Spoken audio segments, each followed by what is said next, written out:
Monsieur le Président de l'Académie vétérinaire de France, chers enfants, petits-enfants et membres de la famille, chers amis, mon cher Henri. Tu nous as quittés le 25 juin 2024 et je remercie notre Président d'avoir accepté que je présente cet éloge justifié par les 56 ans que nous avons vécus ensemble, par notre mariage, mais aussi par notre travail en commun dans les écoles nationales vétérinaires et à l'Académie vétérinaire de France, dont tu fus l'un des piliers jusqu'en 2016. Mais tu as tant travaillé que je ne pourrais que me limiter à des exemples de ta vie professionnelle. Né le 4 février 1943 à Lyon, tu as vécu dans ta jeunesse dans le département rural de l'Ain avec le goût des sciences naturelles et de la vie rurale qui explique ton orientation vers une formation vétérinaire avec un objectif d'exercice en clientèle rurale. Ta réussite brillante dès la première année de préparation au concours t'a permis d'intégrer en septembre 62 l'école d'Alfort, qui était toujours le premier choix à cette époque. Au cours de tes études, tu étais attiré par la physiologie thérapeutique. Tu fus élève de laboratoire dès la seconde année, au sein de cette chaire qui dispensait cet enseignement, puis assistant dès la fin de tes études en 1966. Ton intérêt pour la physiologie des ruminants s'est traduit par ton travail de thèse consacré en 69 sur la physiologie du feuillet, après avoir effectué ton service militaire. Et 4 années plus tard, tu étais agrégé dans cette discipline. Alors, on peut pas quelquefois se poser la question de la réincarnation quand on regarde l'école d'Alfort à l'âge de la carte postale, où vous voyez que le professeur de physiologie ressemble étonnamment à Henri Brugère. C'était un Américain qui m'a dit réincarnation. Alors, à l'école nationale vétérinaire d'Alfort, nous avons l'occasion de nous rencontrer dans l'ambiance estudiantine, où les poulottes étudiantes de première année dont je faisais partie étaient encore rares, mais où les anciens en 4e année d'études restaient proches de ces premières années qu'ils avaient gentiment brimées. Mais c'est lors de ton voyage de promotion en Grèce en juillet 66, où l'ami Jacques Paris m'avait persuadé de profiter de la dernière place encore disponible aux préétudiants, que tu sus me convaincre que nous pouvions continuer la route ensemble. Nous nous sommes mariés 2 mois après mai 68, époque où l'on refaisait le monde à l'école d'Alfort en grève, et ceci pour 56 ans de vie de commune.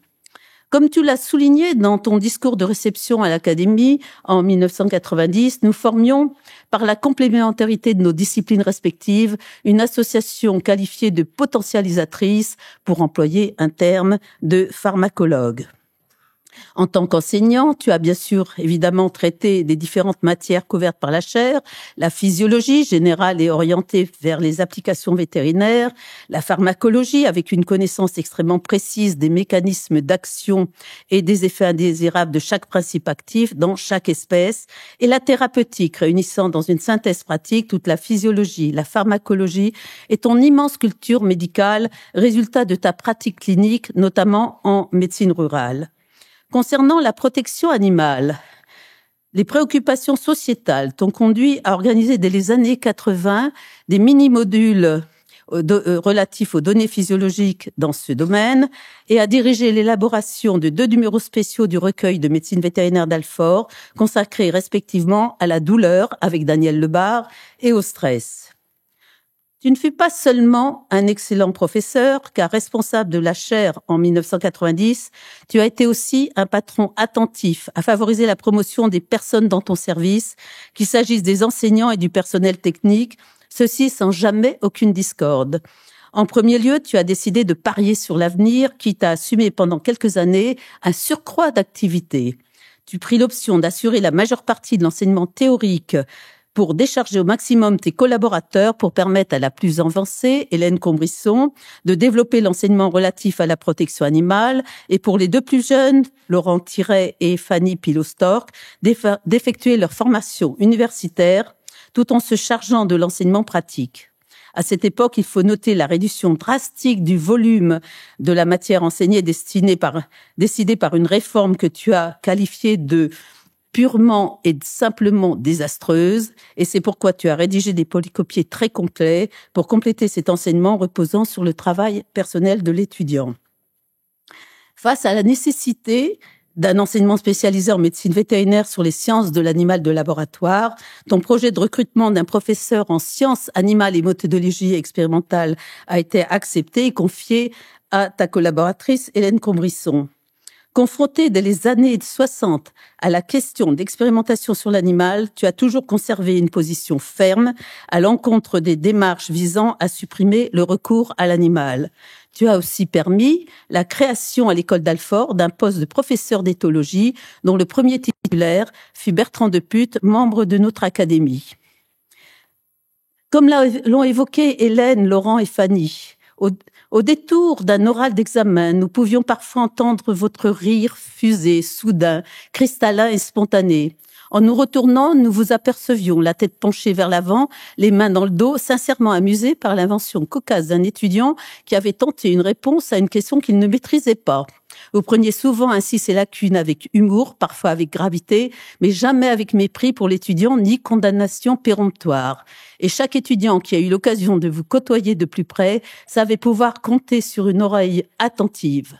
De même, vous avez toujours accordé votre confiance aux nouveaux collègues que nous fûmes. Le service de physiologie a ainsi permis à chacun de trouver sa place au fil des nominations, sans heurts ni rivalité, dans un esprit de respect mutuel, de solidarité qui s'est peu à peu étendu pour embrasser nos collègues bien-aimés d'éthologie et de génétique. Cet esprit de concorde entre les collègues des différentes disciplines est l'un de vos plus précieux legs à la physiologie.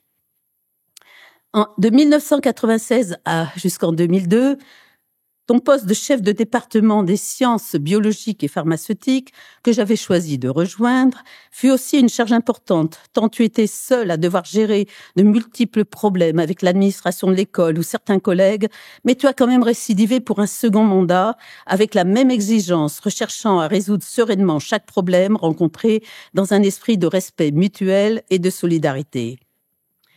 Il serait trop long de présenter ici toutes les conférences que tu as pu faire, tant elles sont aussi nombreuses que diverses, et elles ont jalonné ta carrière. Il est intéressant de rappeler que, en 2009, à la demande de l'arrière-petite-fille d'Étienne Jules Marais, tu étais intervenu à Beaune pour rappeler l'importance des travaux de ce médecin physiologiste, précurseur de la cinématographie, et souligner l'intérêt de protéger l'ensemble de ces documents et de ces collections entreposées à Beaune en les mettant en lieu sûr au Collège de France. Tu as organisé plusieurs après-midi zoonoses des entretiens de Bichat, dont les sujets ont été plus souvent pathologie du bétail que physiologie. Parlant parfaitement l'allemand, tu as été aussi très actif pour encadrer les échanges franco-allemands organisés par l'association France-Allemagne vétérinaire, après avoir été l'instigateur du jumelage de l'école d'Alfort avec la faculté libre de Berlin. Mais de nombreuses conférences ont été liées à tes activités de chercheur. Au plan de la recherche, ton activité était tournée vers la physiologie et la physiopathologie digestive et métabolique des herbivores, essentiellement les ruminants, plus secondairement les équidés, avec une polarisation sur les dysfonctionnements du rumen, point qui est encore actuellement un des problèmes majeurs de l'élevage bovin. Précurseur, tu as programmé le logiciel nécessaire à ta recherche sur la titrimétrie du jus de rumen sur le premier Apple II. Si au niveau national, ce sujet fut récusé par l'INRA, plusieurs laboratoires internationaux ont reconnu l'intérêt de ta recherche en la développant en Italie, en Argentine ou aux Pays-Bas où tu fus sollicité pour co-diriger un doctorat à Gand. Ces études d'électrochimie t'ont amené à appliquer chez les moutons atteints de tremblantes de l'école d'Alfort une méthode électrochimique qui avait démontré qu'elle pouvait reconnaître un marqueur urinaire de la maladie d'Alzheimer chez l'homme. C'était l'époque de l'encéphalopathie spongiforme bovine, sans moyen de diagnostic de laboratoire anté-mortem. Après des essais concluants sur nos moutons et un faible nombre d'échantillons d'urine de bovins britanniques, tu as réalisé ce test en aveugle sur un grand nombre de prélèvements bovins pour le laboratoire national de Weybridge, confirmant ainsi l'intérêt de ce test urinaire. Étonné de ne pas réussir à publier cette étude franco-britannique dans une revue scientifique, nous avons compris plus tard, lorsque la première crise de SB en 96 nous a permis de découvrir que nos amis britanniques avaient déposé un brevet en 94 pour ce test que tu avais découvert, mais pour lequel aucun crédit de recherche n'avait pu être obtenu en France. Des travaux ultérieurs ont permis d'identifier ce marqueur urinaire qui est en fait un dérivé de l'oxindole, témoignant de l'existence d'un stress oxydatif. Ce ne fut pas ta seule implication sur le sujet de la tremblante et de l'ESB, en particulier dans les crises où tu m'as souvent encouragé et aidé. Mais tu as été aussi confronté aux médias et à un certain syndicat agricole avec ton sujet de recherche de 89 à 2002 sur les effets possibles des champs électriques et magnétiques de très basse fréquence. L'un de tes centres d'intérêt fut la question des essais de ces champs sur les mécanismes développés chez les êtres vivants pour s'orienter lors de leur déplacement et de leur migration. Certains de ces mécanismes reposaient sur la perception du champ magnétique terrestre, dite magnétoréception. Expert vétérinaire d'EDF sur ce sujet, tu es intervenu très souvent dans des affaires de terrain concernant des élevages rencontrant des problèmes rapportés à des phénomènes électriques supposés ou réels. Ces derniers, c'était foudroiement, courant parasite, accident par électrocution. Des synthèses très complètes que tu as rédigées sur ce sujet sont restées des références. Pour cette recherche où l'expérimentation sur les rongeurs de laboratoire était nécessaire, tu te retrouvais confronté à la question de l'expérimentation sur l'animal que tu connaissais et pour laquelle, nous l'avons dit précédemment, tu as toujours conservé une position ferme. Confronté depuis plusieurs décennies aux défenseurs des médecines douces, en particulier aux tenants de l'homéopathie, et par la suite aux mages des ondes de toutes sortes, radiesthésistes et surtout les géobiologues, tu n'as jamais cessé de dénoncer, de renforcer tes prises de position rationalistes, d'ailleurs souvent mal acceptées par tes contemporains, voire par certains médecins et vétérinaires. Élu à l'Académie vétérinaire en 1989, tu y fus profondément attaché, très actif, archiviste, trésorier, secrétaire général, mais tu n'as accepté d'en être le président qu'en 2010, après ta retraite bien méritée prise en 2008, conscient qu'il te fallait être pleinement disponible pour cette charge. Tu appréciais l'ambiance de l'académie et de la gouvernance de cette époque. Doué d'une grande clarté d'esprit, tu t'étais cependant inquiété de la création de 3 sections de notre académie, en les qualifiant de 3 académies concurrentes au sein d'une seule. Tu appréciais vos déjeuners après vos réunions de bureau dans un restaurant rappelant la cuisine de ta jeunesse près de la Tour Maubourg, l'auberge Bressane, où nous y retournions tous deux par plaisir. À l'Académie vétérinaire, comme dans les séances de l'Académie de médecine souvent délocalisées où tu m'accompagnais, nous participions régulièrement aussi au congrès annuel de l'Académie de France-Allemagne vétérinaire ou au congrès des groupements techniques vétérinaires. Nous étions toujours heureux d'être réunis dans ces réunions amicales de notre profession. Tu étais aussi fidèle aux réunions de ta promotion d'Alfort 66, où tu étais l'ami décrit par tes amis de promotion Jacques Paris et Dominique Cuisance comme communicant ta joie de vivre, fiable et généreux en amitié, toujours enthousiaste et positif, avec ton regard très vif et malicieux, ta clarinette et ton humour détendant les réunions étudiantes dans la cité d'Alfort. En ce qui concerne notre famille, nous étions mariés pour le meilleur et pour le pire, mais nous avons surtout connu le meilleur pendant 43 ans. Si pour tous tu étais un homme brillant, érudit, compétent, courtois et sympathique, mais discret, ne recherchant ni les promotions ou les honneurs avec une droiture reconnue par tes pairs, pour notre famille, tu étais surtout un mari, attentionné, aimant, un père fier de ses enfants et petits-enfants, avec la qualité de vie que tu nous offrais, par la gentillesse et ton humour, ta droiture et ton éthique. Tu n'avais qu'un seul défaut, trop présent à ton bureau d'Alfort en arrivant après nos invités à la maison. Notre famille fut une réussite, avec nos 3 enfants, Caroline, Éric et Nicolas.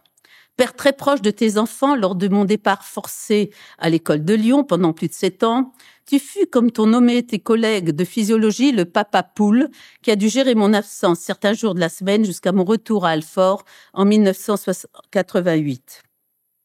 Tu fus aussi un grand-père attentionné. D'abord pour Oscar, né en 99, puis Capucine, née en 2001. Et enfin, Joséphine, née en 2009, les enfants de Caroline. Puis Georges, né en 2010. Gary, né en 2012. Et enfin, Naomi, la petite dernière, née en 2018, les enfants d'Éric. Caroline a rappelé l'homme incroyable que tu étais, avec ton intelligence et ta gentillesse exceptionnelle, qui adorait sa famille, tes nombreuses passions si différentes, la clarinette, la pêche, les plantes, l'apiculture, la photo, le bateau à moteur, et ton sens de l'humour redoutable. Soulignant que malgré l'atmosphère studieuse et vétérinaire qui régnait à la maison, l'ambiance restait joyeuse. Éric a évoqué ses meilleurs moments avec toi, a observé la nature, surtout la faune, à l'occasion de marches ou de parties de pêche, dans des paysages incroyables, à des heures parfois improbables, mais aussi ces morceaux de piano, de clarinette que tu jouais et ces disques de jazz qui ont bercé son enfance, soulignant que tu lui léguais une conscience scientifique qui l'obligeait, notamment avec ta lutte incessante contre toute forme de charlatanisme. Nos réunions familiales étaient en fait souvent d'abord dans l'Ain, chez tes parents et dans ta famille, et surtout en Haute-Savoie, dans la mienne, avec de nombreuses randonnées en montagne dans les Alpes. Ce fut aussi les bords de mer à Saint-Mandrier, ou la pêche dans les lacs d'Annecy et du Bourget, ou dans la rivière du Chéran. Ce fut aussi nos longues promenades à l'île Maurice, les premières années de ta retraite avant ta maladie. Car malheureusement, la maladie est apparue pour les premiers signes, ce fut lors de ton discours de président à l'Académie vétérinaire en 2010 que je remarquais une hésitation inhabituelle, que j'ai prise pour de la fatigue après une année difficile où tu avais dû assurer aussi les fonctions de secrétaire général et de trésorier. Cette hésitation annonçait malheureusement des troubles cognitifs liés à une neurodégénérescence qui allait évoluer insidieusement sur 14 ans. Il m'a fallu le souvenir des moments heureux que nous avons vécus, ton sourire toujours constant et le soutien de nos enfants pour assumer de supporter progressivement l'évolution inéluctable de ta maladie, moi comme aidant aimant, toi comme semblant t'habituer à une situation de plus en plus difficile, conscient de mon aide en me disant souvent merci. Un de tes derniers mots du fait que tu appréciais de rester en ma compagnie à notre domicile. Puis ce fut le silence. Dans ce silence, j'ai surtout découvert que tu comprenais quand même et qu'il importait d'être prudent dans nos paroles en ta présence. Par exemple, je t'ai vu très triste pendant plusieurs jours. À la suite d'une demande bien sûr refusée d'un collègue en 2021, lors d'une réunion de notre section 3 de l'Académie en distanciel, de placer Henri devant l'ordinateur pour voir dans quel état il était. En revanche, 9 jours avant ta mort, ce fut une grande surprise et un moment trop court de bonheur exceptionnel de te voir réagir joyeusement à la suite d'une remarque amusante que je venais de faire à une aide-soignante sur notre couple. Ainsi, ces dernières années, nous n'avons plus communiqué que par le regard, avec ton œil doux, toujours pétillant d'intelligence et de malice, et ton sourire, toujours bienveillant. En écrivant, les informations et la tendresse que Jeanne disait dans le regard d'Henri étaient vraiment admirables. Bertrand Depute, notre éthologiste, a témoigné de cette force de la communication non verbale par le regard. Henri, les nombreux témoignages amicaux que j'ai reçus après ton départ ont confirmé l'homme exceptionnel que tu étais, tant pour la profession vétérinaire que pour ta famille. Tu reposes maintenant en paix dans le petit cimetière de notre village savoyard à Alève. Merci.